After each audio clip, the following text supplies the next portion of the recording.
Hey gang, Hammercell here. Chuck sent this game file to me a few days ago. It's the first chance I've had to take a look at it.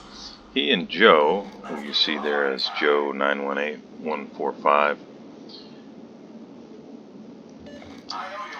teamed up for a Tier 5 match. Joe obviously in Murmansk and Chuck in the Kongo.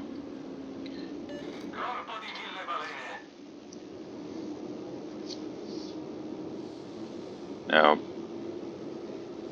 Chuck did give me reason to believe this was a heck of a game for him, but I have not watched it, so we're going to be watching it together here for the first time. Okay, right out of the gate, looks like our V-170 has perhaps wisely decided that he's going to stay close to something with some anti-aircraft. Maybe a little too close. But he apparently does not want to get blapped. Boy, that really highlights the difference in size between those ships.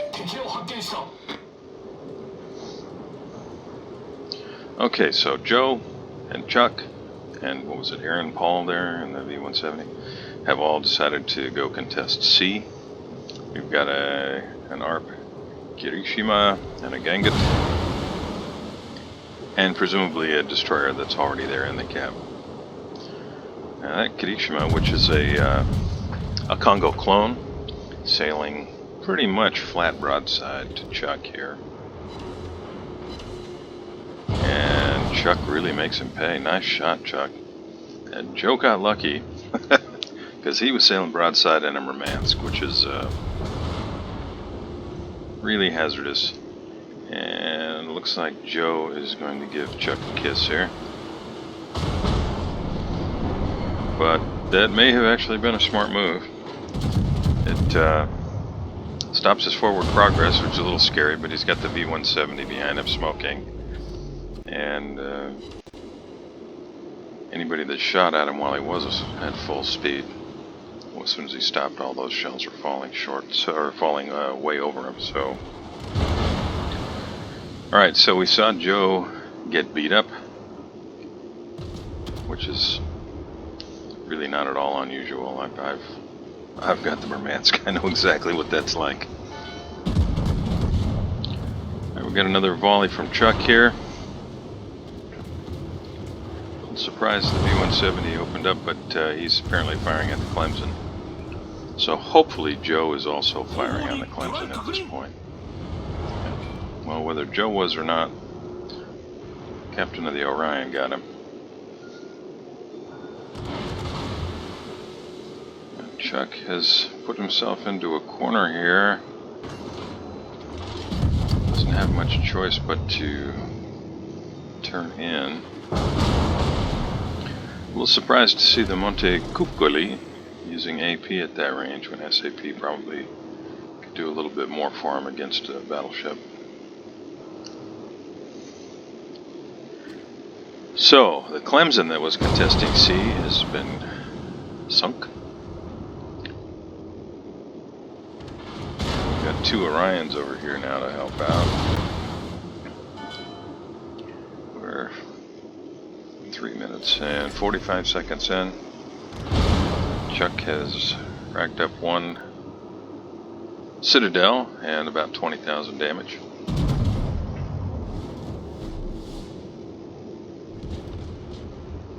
That shot looked pretty good. Just a whole lot of broadside sailing here.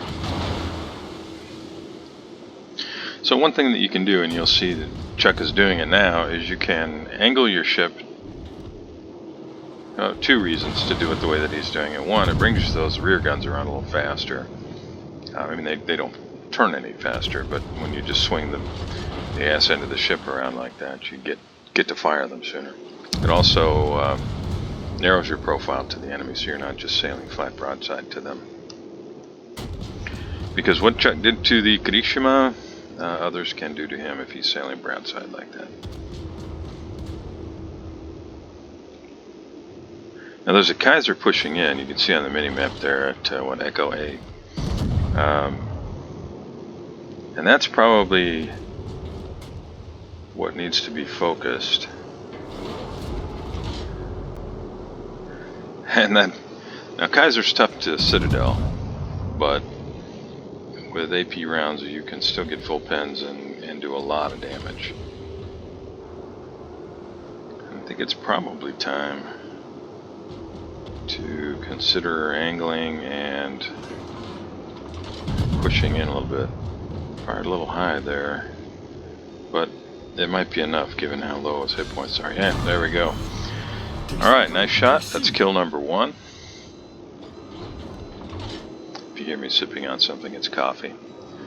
Not what many of us who played this game would be easy to forgive for drinking in the morning. Brandy or bourbon or scotch or vodka or tequila for that matter. But it's just coffee.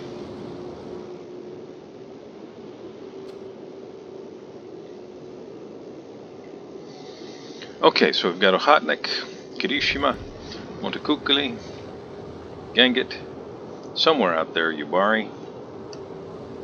Presumably he's positioned to fire on the friendly DD there in the Bravo cap. And one of our Orions takes down the Ochotnik, that's great news, because if that thing gets close, it is an absolute terror. So you can see that the Orion is pushing in there, well, both of them. One ahead of the other. Now he's made himself the focus of essentially the entire red team, or that part of it that's on this half of the map. But because he's pushing, he's got everybody kind of on the run, and that's going to create some nice opportunities as their cruisers and battleships are running, trying to and Joe has just kissed Chuck's ship again. Bound to happen. Anybody watching, usually that happens, not always, but usually that happens when somebody is zoomed out, focused on one ship, and very often steering by the minimap. It's a good idea, and it's something that I highly recommend. Might want to give just a hair more lead. To zoom out, like what you see Chuck doing here, after every shot, especially when you're playing a battleship. But it's important, no matter what you're playing, to constantly reevaluate your tactical situation. And the way you do that is by, after you fire, you zoom out, you look around. Are there any new threats? Has somebody changed their angle to you? Is there now an enemy ship that is presenting a broadside that might be much easier to take advantage of for damage or for a kill? Now, got to be a little bit careful here, because the good guys have pushed up to the point now where they are in a legitimately ugly crossfire, potentially. I think the target should probably be the Montecuccoli, although he just smoked up.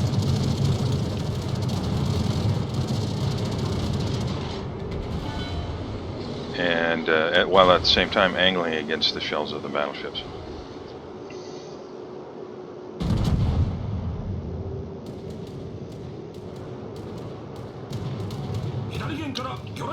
So this, now you can't really see it in this replay, but this brings up an interesting thing, seeing the shells kind of falling ahead and falling behind, about targeting. Now the Montecuccoli is running away and he's perfectly angled, but Hermes is just sailing just completely flat broadside. Now at this range with those shells, yeah, that's gonna hurt bad. So nice shot.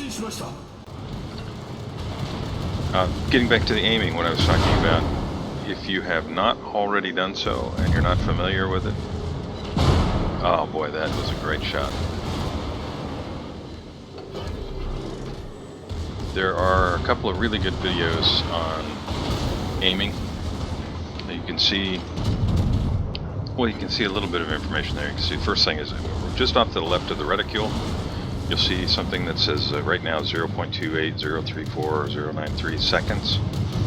It's telling you the length of time that it'll take your shell to reach wherever you've got the reticule pointed. Another great shot, Citadel for the finish, and that's 3 kills. So what you can do with that is when you're actually playing the game, incoming torps. Probably gonna eat one here, but that's alright. No flooding, thank goodness.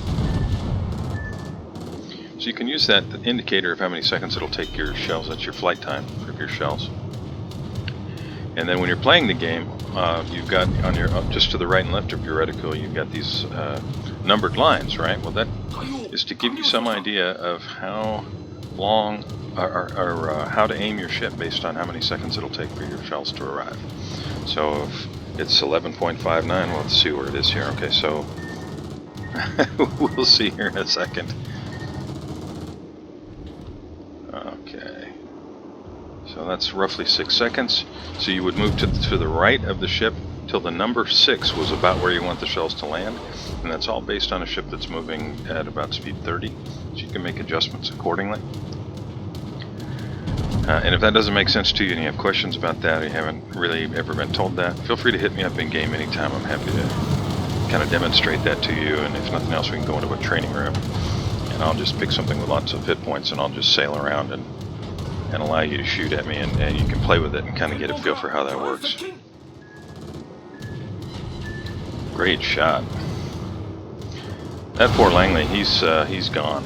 And at this point, this game is just a mop-up operation. Now you can actually shoot all the way through Langley without doing any damage through the scaffolding that holds up the decking. But not Chuck. Chuck knew right where to aim, and he really made the Langley pay. So that's 3 ships down, and he's currently shooting at some planes. You can see his points total damage for our aircraft continuing to climb as he's shooting down a plane there. 83,000 damage, 3 kills, 5 citadels. That's just awesome. 11 planes down, 8 secondary hits. So this has been a strong showing, and we are now 12 minutes into the game. Now, Chuck is showing a little broadside here, and that's pretty much even trade in damage. The Kirishima has roughly the same amount of hit points that our hero does. Joe is amazingly still in the game, and I say that not as a reflection of Joe or his play, but of how squishy the Murmansk is. So we don't have any aircraft carriers still in the game, but we do have some aircraft, and they're headed for Chuck right now. And Joe may bump into Chuck here again. Yep. But he was trying to angle up against the torpedoes, I bet, and it sounded like he still ate one. So lucky drop from the CV, and there is kill number 4. Kill number 4. Krasny Krim is moving in.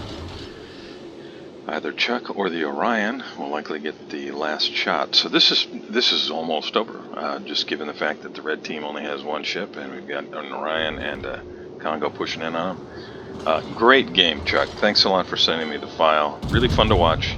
I appreciate it. And to anybody watching, thanks a lot for joining me. Really appreciate that. And I'll see you next time.